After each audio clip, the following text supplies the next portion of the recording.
Hi ಎಲ್ಲರಿಗೂ welcome back to the channel. ಇವತ್ತು ನಾನು ಒಂದು ಸೂಪರ್ ಆಗಿರೋಂಥ ಸಿಂಪಲ್ ಆಗಿರೋಂಥ ಒಂದು ಸಾಂಬಾರ್ ರೆಸಿಪಿನ ನಿಮ್ಮ ಜೊತೆ ಶೇರ್ ಮಾಡ್ತಾ ಇದ್ದೀನಿ. ಇದು ತುಂಬಾ ಚೆನ್ನಾಗಿರುತ್ತೆ ರೈಸು ಮತ್ತು ಮುದ್ದೆಗೆ. ಇದೊಂದು ಪಕ್ಕ ಹಳ್ಳಿ ಸೊಗಡಿನ ಸಾಂಬಾರು. ಬನ್ನಿ ಹೇಗೆ ಮಾಡೋದು ಅಂತ ನೋಡೋಣ. ಮೊದಲಿಗೆ ನಾನು ಈ ಸಾಂಬಾರು ಮಾಡೋದಕ್ಕೆ ಇಲ್ಲಿ ಹಲಸಂದೆ ಕಾಳನ್ನು ತೊಗೊಂಡಿದ್ದೀನಿ. ನೋಡಿ, ಈ ಥರ ಹಲಸಂದೆ ಕಾಳನ್ನ ಬಿಡಿಸಿಟ್ಕೊಂಡು ಹಸಿ ಹಲಸಂದೆ ಕಾಳನ್ನ ತೊಳೆದು ರೆಡಿ ಮಾಡಿಟ್ಕೊಂಡಿದ್ದೀನಿ. ಒಂದು ಅರ್ಧ kg ಅಷ್ಟು ಇರ್ಬೋದು ಈ ಹಲಸಂದೆ ಕಾಳು. ಈಗ ಇದಕ್ಕೆ ಕಾಂಬಿನೇಷನ್ ಆಗಿ ನಾವು ಎರಡು ಬದನೆಕಾಯಿನ ಈ ರೀತಿ ಕಟ್ ಮಾಡಿ ನೀರಲ್ಲಿ ಹಾಕಿ ಇಟ್ಕೊಂಡಿದ್ದೀನಿ. ನಂತರ ಒಂದು ಆಲೂಗಡ್ಡೆಯನ್ನು ಸಹ ತೊಳ್ಕೊಂಡು ಕಟ್ ಮಾಡಿ ಇಟ್ಕೊಂಡಿದ್ದೀನಿ.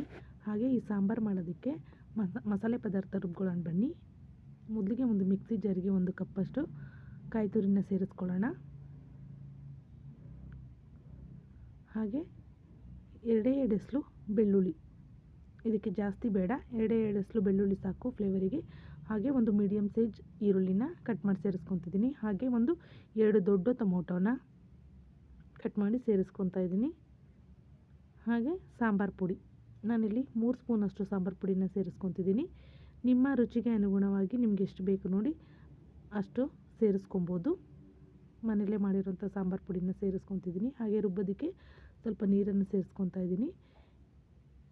ಈ ರೀತಿ ನುಣ್ಣಗೆ ರುಬ್ಕೊಂಬಂದಿದ್ದೀನಿ. ಈಗ ಮಾಡೋದು ಹೇಗಂತ ನೋಡೋಣ ಬನ್ನಿ. ಮೊದಲಿಗೆ ಒಂದು ಪಾತ್ರೆ ಇಟ್ಕೊಂಡು ಅದಕ್ಕೆ ಒಗ್ಗರಣೆಗೆ ಸ್ವಲ್ಪ ಎಣ್ಣೆ ಹಾಕ್ಕೊಳ್ಳೋಣ.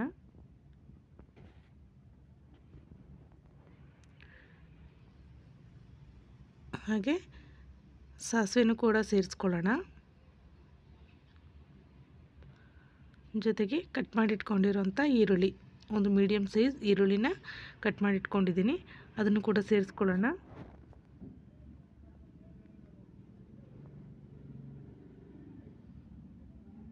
ನೋಡಿ, ಒಂದು ಈರುಳ್ಳಿ ಸೇರಿಸ್ಕೊತಾ ಇದ್ದೀನಿ. ಹಾಗೆ ಒಂದು ಕಡ್ಡಿ ಕರಿಬೇವನ್ನು ಕೂಡ ಸೇರಿಸ್ಕೊತಾ ಇದ್ದೀನಿ ಒಗ್ಗರಣೆಗೆ. ಈರುಳ್ಳಿ ಸ್ವಲ್ಪ ಎಣ್ಣೆಲಿ ಫ್ರೈ ಆಗಲಿ.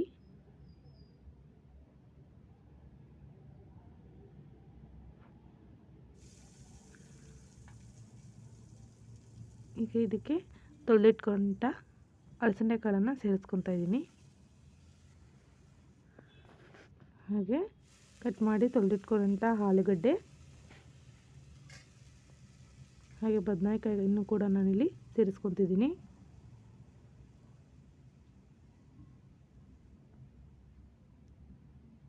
ಬದನೆಕಾಯಿಯನ್ನು ಸೇರಿಸ್ಕೊಂಡು ಒಗ್ಗರಣೆಯಲ್ಲಿ ಚೆನ್ನಾಗಿ ಕಾಳನ್ನು ಮಿಕ್ಸ್ ಮಾಡ್ಕೊಳ್ಳೋಣ. ಇದನ್ನು ಕುಕ್ಕರಲ್ಲಿ ಸಹ ಮಾಡ್ಬೋದು. ಕುಕ್ಕರಲ್ಲಿ 1 ಅಥವಾ 2 ವಿಸಿಲ್ ಹಾಕ್ಸಿದ್ರೆ ಸಾಂಬಾರು ಬೇಗನೆ ರೆಡಿಯಾಗಿಬಿಡುತ್ತೆ. ಬಟ್ ಈ ಥರ ಓಪನ್ ವಿಸಿಲಲ್ಲಿ ಮಾಡೋದ್ರಿಂದ ಸಾಂಬಾರು ಟೇಸ್ಟು ತುಂಬಾ ಚೆನ್ನಾಗಿರುತ್ತೆ. ನೀವು ಒಂದ್ಸಲ ಮಾಡಿ ನೋಡಿ. ಈಗ ಇದಕ್ಕೆ ರುಬ್ಬಿರೋಂತಹ ಮಸಾಲೆ ಏನಿದೆ ಅದನ್ನು ಸೇರಿಸ್ಕೊತಾ ಇದ್ದೀನಿ.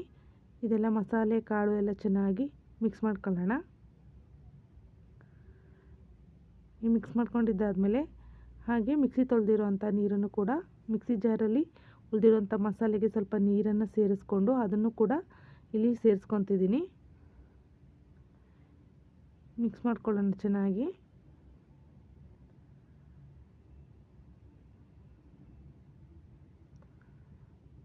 ಈಗ ಸಾಂಬಾರನ್ನ ಒಂದು ಹದ ಯಾವುದಕ್ಕೆ ಎಷ್ಟು ಬೇಕು ನೋಡಿ ಅಷ್ಟು ನೀರನ್ನು ಸೇರಿಸ್ಕೊತಾ ಇದ್ದೀನಿ.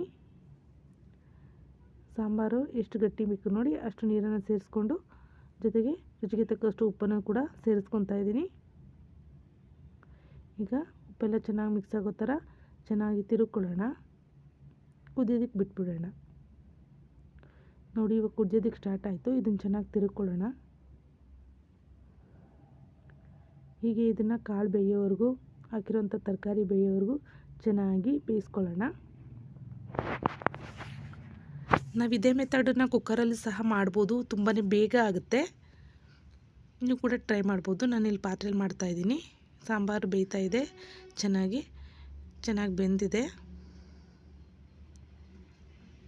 ಈಗ ಇದನ್ನು ಸರ್ವಿಂಗ್ ಬೌಲ್ಗೆ ಸರ್ವ್ ಮಾಡ್ಕೊತಾ ಇದ್ದೀನಿ. ಈ ಒಂದು ಸಾಂಬಾರು ಮುದ್ದೆಗಂತೂ ತುಂಬಾ ಸೂಪರಾಗಿರುತ್ತೆ. ಅನ್ನಕ್ಕೂ ಕೂಡ ತುಂಬಾ ಚೆನ್ನಾಗಿರುತ್ತೆ. ಒಂದು ಸಲ ಮಾಡಿ ನೋಡಿ. ಮುದ್ದೆ, ಚಪಾತಿ, ರೈಸ್ಗೆ ತುಂಬ ಚೆನ್ನಾಗಿರುತ್ತೆ. ಈ ಹಲಸಂದೆ ಕಾಳು ಸೀಸನಲ್ಲಿ ನೀವು ಕೂಡ ಒಂದ್ಸಲಿ ಈ ಸಾಂಬಾರನ್ನು ಮಾಡಿ ನೋಡಿ. ತುಂಬ ಚೆನ್ನಾಗಿರುತ್ತೆ. ಟೇಸ್ಟ್ ಕೂಡ ತುಂಬ ಚೆನ್ನಾಗಿರುತ್ತೆ. ಒಂದ್ಸಲ ಮಾಡಿ ನೋಡಿ. Thanks for watching. ನಮ್ಮ ಚಾನಲ್ಗೆ ಸಬ್ಸ್ಕ್ರೈಬ್ ಆಗಿಲ್ಲ ಅಂದರೆ ಈಗಲೇ ಸಬ್ಸ್ಕ್ರೈಬ್ ಮಾಡ್ಕೊಳ್ಳಿ. ಸಿಂಪಲ್ಲಾಗಿರೋಂಥ ಆದಷ್ಟು ಬೇಗ ಆಗುವಂತಹ ರೆಸಿಪಿಗಳನ್ನ ಶೇರ್ ಮಾಡ್ತೀನಿ. Thanks for watching. Subscribe my channel.